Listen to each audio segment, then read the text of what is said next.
Hello students. In the previous class, we have learned few definitions which were related to information technology. We have also studied definition of computer and computer system. In today's class, we are going to learn the architecture of computer. Architecture of computer is basically going to tell us how the computer system is going to work.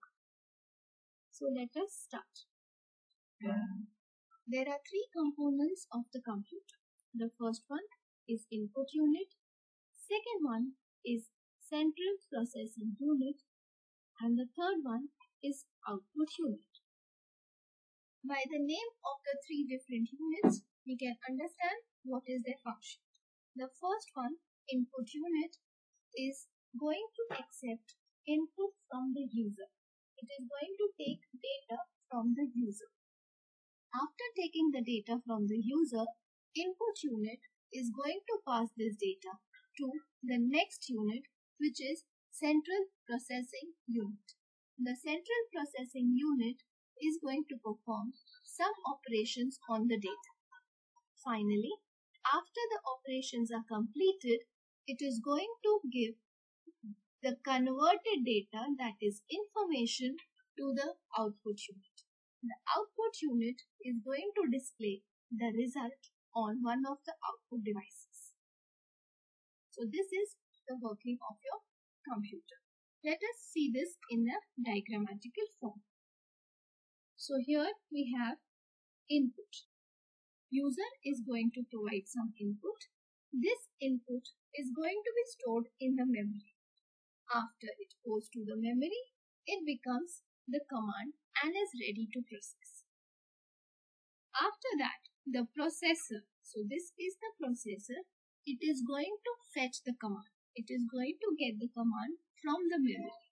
The processor basically includes the control unit and arithmetic logic unit. Control unit is responsible for managing and controlling the commands and instructions of input and output. Arithmetic logic unit is responsible for performing mathematical and logical operations. So from the memory, they fetch the command, they perform the operations, they perform the execution, and then the result is stored back in the memory. After the result is stored back in the memory, it is given to the output unit for display. So output unit will get the final information for display. So this is how a computer system is going to work. Now we are going to see each and every component individually. The first component is input unit. This unit helps user to enter data and commands into the computer system.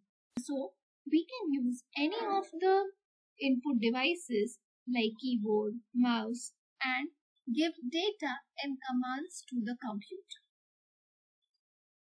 Data can be in the form of numbers, words, instructions, and so on. So we can provide our data in any form. The main function of input unit is to direct commands and data into the computer. So the main working of input unit is to provide all these commands and instructions to the processor, that is the central processing unit. Example, a keyboard is an input device. This device is used to enter numbers and characters. Second one, a mouse. Mouse is another input device. It is used for entering directions and commands in the computer. Other examples include barcode reader, magnetic ink character reader, also known as MICR, optical character reader, known as OCR, and etc.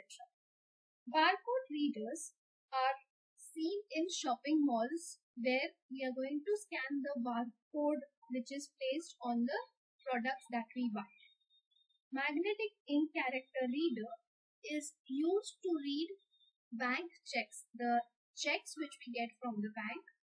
On that, they are written in magnetic ink.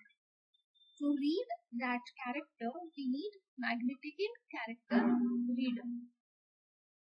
Then the next one, optical character reader. Now, whenever we are going for any competitive exams, at that time we are given OMR sheets. OMR sheets are the sheets where we circle or we mark the answers in the circles. For reading those answers, we need optical character reader. The devices which are going to read the OMR sheet are optical character reader. They read the markings, they read what the person has marked in the answers, and the score is calculated. Another example of input devices, touch screens. So nowadays the touch screens are becoming very common. You can see touch screens are present in smartphones, laptops, even when we are going for some ATMs also, there also we can see there are many touch screen ATMs. So this is the first unit, input unit. Coming to the next one, central processing unit. The central processing unit is used for processing data and commands which are received by the input. Now, input device is giving some commands and the processor is working on these commands. It has three elements: arithmetic logic unit, control unit, and memory unit. We will see each of these elements individually. First one, arithmetic logic unit, ALU. This part of CPU performs arithmetic operations. That is, it can perform mathematical calculations, addition, subtraction, multiplication, division. This part is even responsible for logical functions like comparison of two data. We can find out which number is greater, which number is less. So all these logical functions are also performed by arithmetic logic unit. The second element is control unit. Control unit is the backbone of the computer. It is this unit which is going to give instructions to the various different components in the CPU. It is responsible for coordinating tasks between all the components of computer system. So the control unit is going to direct each and every component how they have to work, and it is going to coordinate between the different components. The control unit collects data from input unit and sends it to processing unit depending on its nature. So this is the task of control unit, to get the data and pass it further to the different components, different units for further processing. Finally, it further transmits processed data to output unit to facilitate users. So after the complete operations have been performed on the data, it is again the responsibility of control unit to get the data to the output unit. The next part is memory unit. Memory unit is responsible for storing the data. Once the user enters data using an input device, the computer system stores the data in the memory unit. It is that the instructions are first stored in the memory unit, from where they will be received by the processor for working. So this data will remain here until all the components of CPU process.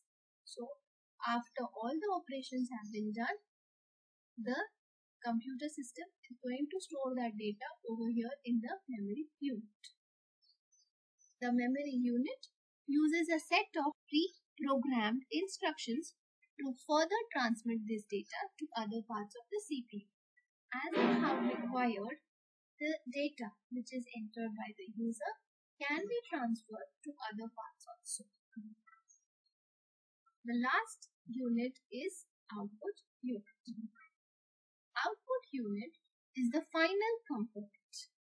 After processing of data, it is converted into the format which humans can understand. Now, humans can understand characters. We can understand letters, alphabets, numbers. However, computer does not understand. So when an input is received by a computer, it first converts it into the machine language. Machine language comprises of binary digits, that is 0 and 1.